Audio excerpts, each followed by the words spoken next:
Resuming debate, the Honourable Member for Vancouver Quadra. Thank you very much, Madam Speaker. I'm very pleased to have a few minutes to discuss Bill S-201, an act respecting a National Philanthropy Day. And I want to congratulate my colleague, the member from Halifax West, the Liberal sponsor in this House of the bill, and himself a supporter of nonprofits, does a lot of work to raise the profile and the effectiveness of the Canadian Epilepsy Alliance, amongst other nonprofits and charitable organizations.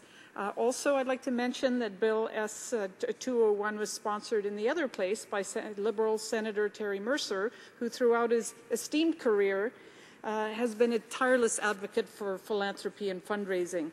He's made a number of attempts to bring this bill forward in legislation since 2004, and I'm honored to speak and assist in its passage through the House, and I'm optimistic all parties and all members will be showing support. This act will designate the 15th day of November in each and every year as National Philanthropy Day. And just to recap the purpose of the bill, it will increase public awareness of National Philanthropy Day as a time to say thank you to those who give throughout the year. It will focus public attention on major accomplishments made possible through philanthropic contributions. It will honor key local individuals and corporations for their philanthropic endeavors. It will recognize local fundraisers and volunteers, thanking them for their time, talent, and dedication. And so, Madam Speaker, that means we're talking about almost half of Canadians, because so many people are volunteering in their communities. Though for the past 20 years, the percentage of Canadians making charitable donations has been steadily decreasing, and the average donor age continues to rise, which is why it's so important to raise awareness of this issue. And by having a National Philanthropy Day, we shine the light on the importance of giving to charitable organizations, volunteering for them, acting in the public interest, and it also reminds people that every dollar or every hour of volunteer time counts. So we see this National Philanthropy Day as encouraging schools, community groups, and individuals to become more aware of the impact of philanthropy and getting involved, encouraging young people too, because of course the age of the average donor and volunteer is rising. It would celebrate the endless daily contributions that individuals and organizations across the world make to countless causes and missions in Canada and beyond. This year, there were more than 100 National Philanthropy Day events and activities across North America, with over 50,000 people participating. And 16 Canadian events honored philanthropists and volunteers in most major Canadian cities. So this would add strength to that recognition that's happening already. Now, on the worrisome side, Canadian giving has dropped for the last 3 years to about $7.8 billion, down from a high of $8.5 billion in 2006. And according to Statistics Canada. And even more significant, the percentage of Canadians claiming a charitable deduction dropped from 24% to 23%. So we're seeing an erosion of philanthropy, and that's worrisome. And Madam Speaker, I was pleased to hear that the Conservative member across the way from the Peace Country was speaking about his pride in philanthropists and support for the volunteer sector. So I must express, and je tiens à dire que j'estime que les actions du gouvernement conservateur autant qu'attaquer des organisations non gouvernementales et au contraire de tous les efforts de ce projet de loi. Je voudrais demander député conservateur qui est fier des bénévoles dans son communauté, is he proud of conservative ministers name-calling philanthropic organizations? Is he proud of having organizations that contribute to sectors right across the spectrum of public interest, having them accused of illegal activities like money laundering, falsely accused? Is he proud of the intimidation that is happening to the nonprofit and charitable sector through a magnification? Apologies to the honourable member. I hope you'll extend the my honourable time. member. It turns out that the member for Peace River was essentially attacking my speech.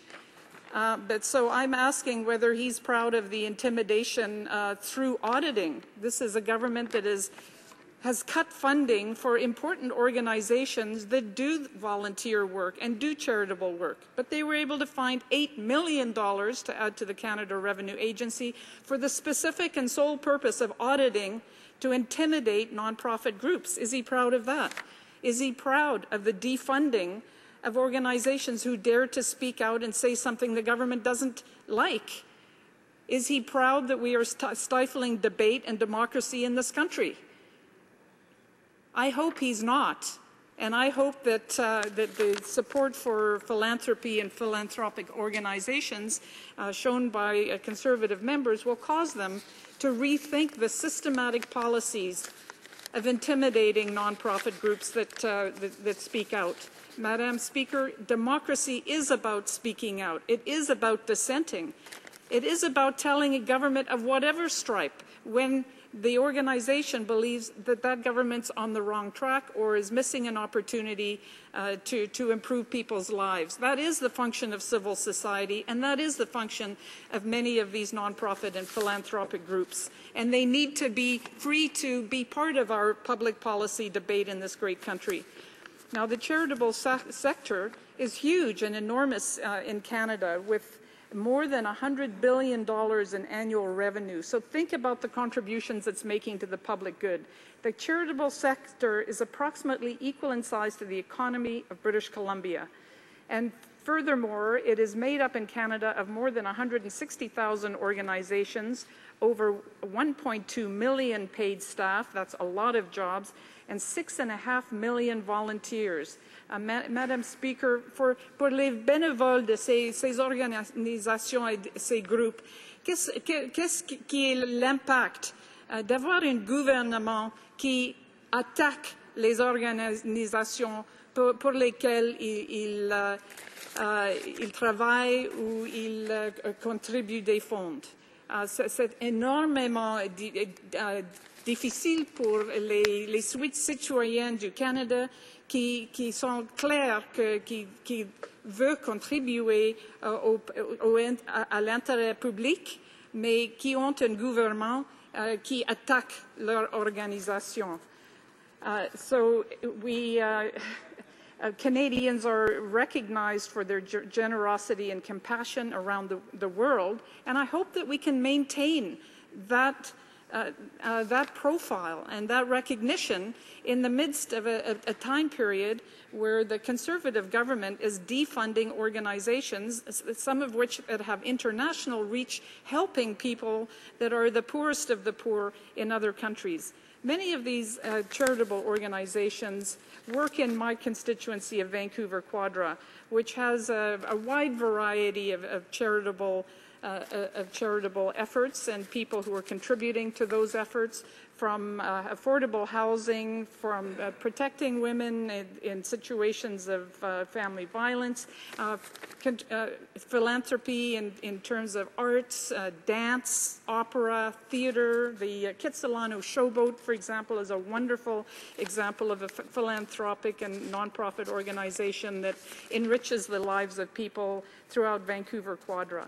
So it is We continue to be inspired by the dedication of volunteers who give freely of their time to improve the lives of others. And through Senator Mercer's persistence, dedication, and hard work, and through the support of my colleague from Halifax West, this bill will be passed, I hope, by my colleagues in the House, as it has passed through the Senate on several occasions before. And lastly, Madam Speaker, I would hope that members from the Conservative benches really think about the importance of philanthropy as declared through National Philanthropy Day, and they look to their ministers and their government's acts in defunding, in muzzling, in stifling dissent, and in essentially sending the message to the philanthropic and volunteer sector that they may only speak in support of the government's actions, or else they will be punished. And what will that do to our democracy? It is completely unacceptable and has to stop. Reprise du débat, l'honorable député.